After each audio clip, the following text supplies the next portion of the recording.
నమస్తే, welcome to Suman TV. నేను మీ హరిత. లా ఆఫ్ అట్రాక్షన్ అంటే ఏంటి, అసలు దీనికి శాస్త్రీయత ఉందా?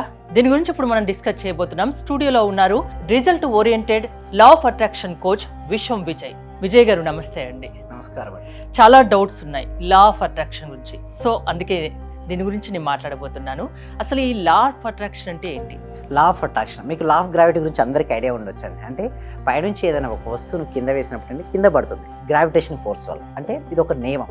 Same like that law of attraction అంటే ఏంటంటే ఆకర్షణ నియమం. మన జీవితంలో మనకి ఏదైతే కావాలని మనం కోరుకుంటామో దాన్ని ఎలా ఆకర్షించుకోవచ్చో శాస్త్రీయతంగా వివరించబడుతుంది. మామూలుగా మనం టెంపుల్కి ఎలా వెళ్తామండి హరిత? ఎందుకు వెళ్తామండి హరిత గారు? జనరల్గా అక్కడికి వెళ్ళేసి మన విష్ చెప్పుకోవడానికి మనం టెంపుల్కి వెళ్తున్నాం. టెంపుల్కి వెళ్ళి మనకు కావాల్సిన కోరుకోవడానికి అక్కడ ఏంటి మన థాట్ రిలీజ్ చేస్తుంటాం.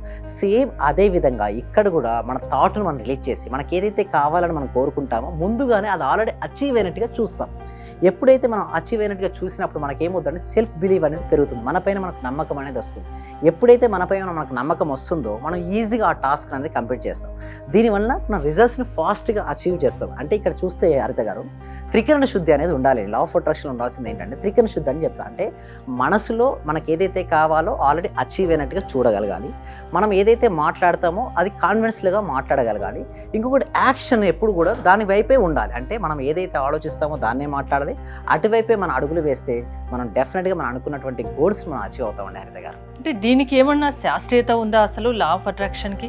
ఎస్, మంచి ప్రశ్న అండి. ఉందండి. లా ఆఫ్ అట్రాక్షన్కి ఉన్నటువంటి శాస్త్రీయత ఏమిటి అంటే, ఇదివరకు మీరు చూడండి, the science of getting rich అనే ఒక బుక్ను ఒక ఆథర్ రాశారండి. ఓకే, అయితే ఆ బుక్లో ఏమని చూపించాడంటే, మనం ఒకవేళ ఒక రిచ్ పర్సన్ కావాలని అనుకుంటే ముందు రిచ్గా అయినట్టుగా ఆలోచించమని చెప్పాడు. అయితే కొందరిని టెస్ట్ కూడా చేశారు. అసలు మనీని సంపాదించిన ఆలోచన కల వాళ్ళ యొక్క యాక్షను, అదేవిధంగా మనీని ఎలాంటి థాట్స్ లేకుండా ఓకే కేవలం యాక్షన్సే దిగుతున్నటువంటి వాళ్ళని చూస్తే ఎవరైతే ఆలోచనలు సరిగ్గా ఉన్నటువంటి వాళ్ళది యాక్షన్స్ అనేది చాలా ఫాస్ట్గా ఉన్నాయి, పర్ఫెక్ట్గా కూడా ఉన్నాయి. అంటే వాళ్ళ లోపల ఏమైతే చూడండి, లా ఆఫ్ అట్రాక్షన్ అంటే ఏమిటి అంటే మన నియమం అండి. సో మనం ఏదైతే కావాలని కోరుకుంటామో అది ఆల్రెడీ అచీవ్ అయినట్టుగా. ఇప్పుడు సపోజ్ మనీ కావాలని కోరుకుంటున్నారు అందరూ, ప్రతి మనిషికి ఏంటంటే అవసరం, ధనం మూలం ఇదం జగత్ అంటారు. సో అక్కడ చూడండి, కొంతమంది ఏంటంటే అసలు ఇంట్రెస్ట్ ఉండదు, మనీ పైన శ్రద్ధ లేనప్పుడు అది రాదండి వాళ్ళ జీవితంలోకి. అంటే ఏదైనా కావాలంటే దాని మీద కోరిక ఉండాలి, ఒక దృఢ సంకల్పం ఉండాలి, అంతేనా? ఎస్ మేడం, ఉంటే అది ఖచ్చితంగా మన దగ్గరికి వస్తుంది, ఖచ్చితంగా మనం ఆకర్షించుకోవచ్చు. ఒకవేళ అది లేదనుకోండి, అసలు ఆలోచన లేదు, అందుకు నేను ఇక్కడ స్టూడియోకి రావాలనే ఆలోచన నాకు ఉంది కాబట్టి నేను ఇక్కడికి రాగలిగాను. నాకు స్టూడియోకి రావాలన్న ఆలోచన రాకపోతే నేను వచ్చేవానా? అంటే ఒక యాక్షన్ స్టెప్ జరగడానికంటే ముందు థాట్ అనేది ఉంటుంది. ఆ థాట్ యొక్క బలం ఎంత ఎక్కువ ఉంటే అంత యాక్షన్ స్టెప్ పర్ఫెక్ట్గా ఉంటాయి. ఎంత యాక్షన్ స్టెప్ పర్ఫెక్ట్గా ఉంటే అంత ఫాస్ట్గా అచీవ్ అవుతాయండి. ఒక మనిషిని మార్చగలిగే శక్తి లా ఆఫ్ అట్రాక్షన్కి ఉందా? Yes, thank you so much. ఉంది మేడం. అయితే దీనికి గురించి నేను చెప్పాలంటే ఓ రోజుకు ఒక వ్యక్తికి 60,000 నుంచి 70,000 వరకు ఆలోచనలు వస్తాయండి హరిత గారు. సో ఆలోచనల సంఖ్య తగ్గుతున్న కొద్దీ మనిషి యొక్క మానసిక పరిపక్వత అనేది పెరుగుతూ ఉంటుంది. మీరు చూడండి, ఒక ఋషికి ఒక మానసిక పరిపక్వత లేని వ్యక్తికి మానసిక తేడా ఏంటంటే వారి మనసే అండి. వారి మనసులో ఉన్నటువంటి ఆలోచన తగ్గుతున్న కొద్దీ పర్ఫెక్షన్ అనేది పెరుగుతుంటుంది. సో ఎప్పుడైతే పర్ఫెక్షన్ పెరుగుతుందో యాక్షన్ స్టెప్లో కూడా ఉంటుంది, అది చూపించబడుతుంది. సో ఫాస్ట్గా రాణించగలుగుతారు ఏ రంగమైనా అండి. కేవలం ఇదే కదండి, చూడండి, స్టూడెంట్ కనుక మనసు కనుక తన ఆదిలో ఉంటే తన ఎక్సలెంట్ మార్క్స్ తెచ్చుకోవచ్చు. అదే సినీ రంగమైనా లేదా క్రీడా రంగమైనా ఎందులో అయినా సరే తన మనసును తన ఆదిలో ఉంచుకుంటే డెఫినెట్గా సక్సెస్ అనేది సాధిస్తారండి హరిత గారు. అంటే లా ఆఫ్ అట్రాక్షన్ గురించి ఇంతగా చెప్తున్నారు, మీ ఎక్స్పీరియన్స్ ఏంటి అసలు? Yes, thank you so much అండి. ఓకే, అయితే నేను ఎంటెక్ కంప్లీట్ అయిపోయిన తర్వాత నా లైఫ్లో నేను ఏమనుకున్నానంటే ఒక క్యాంపస్ రిక్రూట్మెంట్లో జాబ్ రావాలని నేను ఆలోచన చేశాను. సో ఎప్పుడైతే నేను చేశానో నా క్యాంపస్ రిక్రూట్మెంట్లో జాబ్ అనేది రావడం జరిగింది. తర్వాత అక్కడ నుంచి ఇంకా లైఫ్ బాగుంటుంది అనుకునేసి నేను ఇంకా థాట్ రిలీజ్ చేశాను. సో వేరే కంట్రీలో నాకు మళ్ళీ అక్కడ వెళ్ళడం జరిగింది. సో నేను ఆ లాక్డౌన్ టైంలో నేను ఏమనుకున్నానంటే ఈ సబ్జెక్ట్ను అందరికీ రీచ్ అవ్వాలంటే నేను ఏమి చేయాలని ఆలోచించాను. తర్వాత ఇలా మనం ఈ ముందు కలవడం జరిగింది. సో దీనికంటే ఎక్కువ విషయాలు నేను ఏం చేస్తున్నానంటే ఎక్కువ మెంబర్కి హెల్ప్ అవ్వాలనే ఉద్దేశంతో ఎవ్రీ వీక్ కూడా free advance law of attraction webinar అనేది కనెక్ట్ చేయడం జరుగుతుంది. ఆ వెబినార్కి ఎలా ఉంటుందంటే కంప్లీట్లీ ఫ్రీ అండి. ఆ ఎన్రోల్ చేసుకోవాలనుకుంటే కింద కామెంట్ సెక్షన్లో డిస్క్రిప్షన్లో ఒక గూగుల్ ఫామ్ అనేది ఇవ్వడం జరిగింది. ఆ గూగుల్ ఫామ్ ఫిల్అప్ చేయడం ద్వారా మా టీం మెంబర్సే వాళ్ళని వాట్సాప్ గ్రూప్లో యాడ్ చేస్తారు. వాళ్ళ ఇంట్లో ఉంటూ ఆన్లైన్లో మరిన్ని విషయాలు లా ఆఫ్ అట్రాక్షన్ మీద వాళ్ళు తెలుసుకోగలుగుతారని హరిత గారు. ఎలాంటి విషయాలు లా ఆఫ్ అట్రాక్షన్ని అట్రాక్ట్ చేయగలవు? ఎస్, ఎలాంటి విషయాలు వచ్చాయి? 4 ఏరియాస్. ఒక మనిషి ఆనందంగా ఉండాలంటే ఏముండాలండి హరిత గారు? Health, wealth, relationship and career. Okay, ఇవన్నీ ఉంటేనే మనిషి సంపూర్ణంగా ఉంటాడు. అన్నిటికన్నా ముందు డబ్బు కూడా కావాలి. ఎస్ ఎస్ ధనం మూలం ఇదని జగత్ అంటారు కదా. సరే, thank you so much. So మనీని మనం ఆకర్షించుకోవాలంటే చూడండి, మనీకి రిచ్, ఇక్కడ నేను ఏమంటానంటే రిచ్ పీపుల్ పూర్ పీపుల్ ఉండారండి. Rich mind set poor mind సెట్టే ఉంటుంది. అంటే సింపుల్ అండి, ఒకవేళ పూర్ మైండ్ సెట్గా ఆలోచించడం మొదలుపెట్టాడు అంటే నిజంగా అతను పూర్గా అయిపోతాడు. మీరు అనొచ్చు, what is the difference between rich mind set and poor mind set అంటే, ఖర్చు తగ్గించుకోవాలని చూసేవాడు పూర్ మైండ్ సెట్ అండి. ఖర్చు ఇప్పుడు మన సబ్జెక్ట్ ఇలా ఉంటుందండి, ఖర్చు తగ్గించుకోమని చెప్పదండి, సంపదను పెంచుకోమని చెప్తారు. సో అలాంటప్పుడు చూడండి ఏం డిఫరెన్స్ ఎలా ఉంటుందో చెప్పండి. అతను రిచ్గా ఆలోచిస్తున్నాడు. చాలా మంది ఏం చేస్తారంటే డబ్బు సంపాదించు, పొదుపు అని చెప్పేసి, లేకపోతే ఖర్చు తగ్గించుకోవాలి. ఫోకస్ ఎలా ఉంది? ఖర్చుపైనే ఉంది ఫోకస్. లా ఆఫ్ అట్రాక్షన్ ఏం చెప్తుందంటే, wherever our focus goes there energy goes, wherever energy goes there results comes. అందరికీ మంచి మంచి రిజల్ట్స్ కావాలని కోరుకుంటారు. అయితే కోరుకున్నప్పుడు వాళ్ళ ఫోకస్ ఎక్కడ ఉందో కూడా చెక్ చేసుకోవాల్సి ఉంటుంది. ఒక స్టూడెంట్ మంచి మార్క్స్ తెచ్చుకోవాలనుకుంటున్నారండి హరిత గారు, దేనిపై ఉండాలి ఫోకస్? స్టడీస్ పైన. Same like that business person కనుక ఫోకస్ మొత్తం తన యొక్క మనీ అండ్ బిజినెస్ గ్రోత్ పైన ఉంచగలిగితే డెఫినెట్గా వస్తుంది. ఇంకోటి, కొంతమంది అడుగుతారు, సార్ అప్పులు ఎక్కువైపోయినాయి అంటారు. జనరల్గా మనకు వచ్చేది అదే కదండి హరిత గారు, చాలామంది అడిగేది అప్పులు ఎక్కువ అవుతున్నాయి అని చెప్పేసి వాళ్ళ ఫోకస్ మొత్తం అప్పుల పైన, డెబ్ట్స్ పైన ఉంటే ఏం పెరుగుతుంది మన సబ్జెక్ట్ ప్రకారం? అవే వస్తాయి. దాని ప్లేస్లో ఫోకస్ ఆన్ మనీ ఎర్నింగ్, నేను ఏ విధంగా ఎర్న్ చేస్తే బాగుంటుంది, ఆ విధంగా కనుక మైండ్ని షిఫ్ట్ చేయగలిగితే డెఫినెట్గా మనీ అనేది సింపుల్ అండి హరిత గారు. ఎవరైనా నిరాశ నిస్పృహలో ఉండి డిప్రెషన్లో ఉంటే వాళ్ళను పాజిటివ్ మైండ్లోకి, మన ప్రపంచంలోకి తీసుకురాగలరా?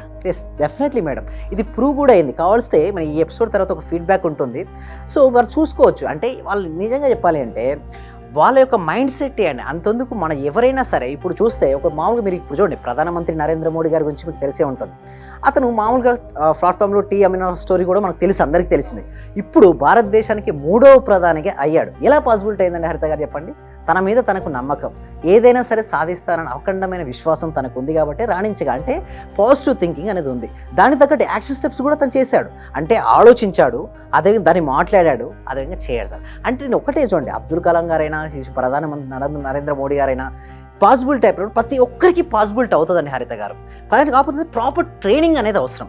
ఆ ట్రైనింగ్ అనేది మన క్లాస్లో ఇవ్వడం జరుగుతుందండి హరిత గారు. Result oriented law of attraction అన్నారు, ఏంటిది?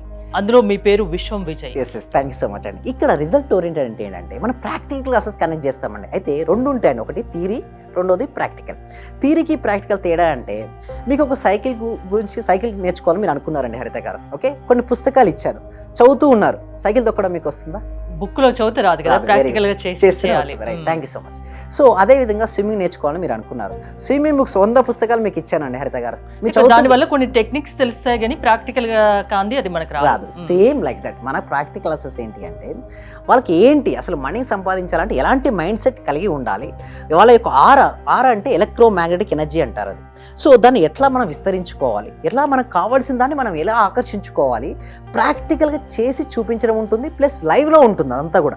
సో మీరు క్లాసెస్ కూడా కండక్ట్ చేస్తూ ఉంటారు, అంతేనా? క్లాసెస్ కనెక్ట్, ఒక మనిషిని మార్చగలిగే శక్తి లా ఆఫ్ అట్రాక్షన్ కు ఉంది, అంతేనా? అది పాజిటివ్ థింకింగ్ లోకి తీసుకురావడానికి. థ్యాంక్ యూ విజయ్ గారు. మీరు గనక లా ఆఫ్ అట్రాక్షన్ లో క్లాసెస్ కు వెళ్ళాలి, క్లాసెస్లో నేర్చుకోవాలి అనుకుంటే స్క్రీన్ పై స్క్రోల్ అవుతున్న నెంబర్స్కి కాల్ చేసి కాంటాక్ట్ అవ్వచ్చు. చూస్తూనే ఉండండి సుమన్ టీవీ. విషయం ఏమంటే గురుగారు, నేను ఒక చిన్న విషయంలో కనెక్ట్ అయ్యాను, బట్ నేను ఒక విషయం అయితే క్లారిటీకి చెప్పగలను. చెప్పండి. మన క్లాసు ఇది వరకు నేను చాలా క్లాసులకు వెళ్ళాను. అంటే నేను ఫస్ట్ నుంచి చదివినప్పటి నుంచి కూడా చాలా గురువులను కలిశాను, చాలా క్లాసులకు వెళ్ళాను. కానీ ఇక్కడ ఏమంటే ఒక చిన్న విషయాన్ని మరీ చిన్న స్థాయిలోకి వెళ్ళి చెప్పడం అంటే అది అసలు మీ మనస్ఫూర్తిగా చెప్తున్నాను గురుగారు, చాలా చాలా గ్రేట్. ఇక్కడ ఉన్న వాళ్ళే ఎంతమంది ఉన్నారో అందరూ కూడా కొన్ని కోట్లు ఇచ్చిన ఇటువంటి సబ్జెక్ట్ దొరకదు సార్. నేను చూశాను, ఒక చిన్న క్లాసు జస్ట్ 4 వర్డ్స్ చెప్తారు, దానికి 40,000 పెట్టానండి నేను. మా మిస్సెస్ అడిగితే ఏమనిందంటే, ఇంత డబ్బులు ఎందుకు పెట్టావు, నువ్వు దానికి పోవాల్సి వచ్చిందా అని అడిగింది. కానీ ఈ క్లాస్కి వెళ్ళినప్పటి నుంచి ఎన్ని గంటలకు లేస్తున్నావు, చేస్తున్నావా లేదా అని అడుగుతుంది సార్. నిజంగా చాలా సూపర్ గురుగారు. ఈ ఉన్న వాళ్ళ ప్రతి ఒక్కరు డియర్ ఫ్రెండ్స్, మీకు చేతులు జోడించి నమస్కరిస్తున్నాను. మా గురువు గారు నిజంగా పూర్వజన సుకృతం, మనకు దొరికిన ఈ గురువు గారిని ప్రతి ఒక్కరు యూటిలైజ్ చేసుకోండి, మంచి రిజల్ట్స్ వస్తాయి. మీరు ఎప్పుడు ఎక్కడ చూడని విధంగా అటువంటి గొప్ప గురువు దొరికినాడు. నా హృదయపూర్వక ఆత్మ ప్రణామాలు గురువు గారు మీకు. మీరు ఇలాంటివి ఎన్నో గొప్ప కార్యక్రమాలు చేయాలని మనస్ఫూర్తిగా కోరుకుంటున్నాను గురుగారు. Thank you. సుమన్ టీవీలో మీ పర్సనల్ అండ్ బిజినెస్ ప్రమోషన్స్ కోసం కింది నెంబర్కి కాంటాక్ట్ చేయండి.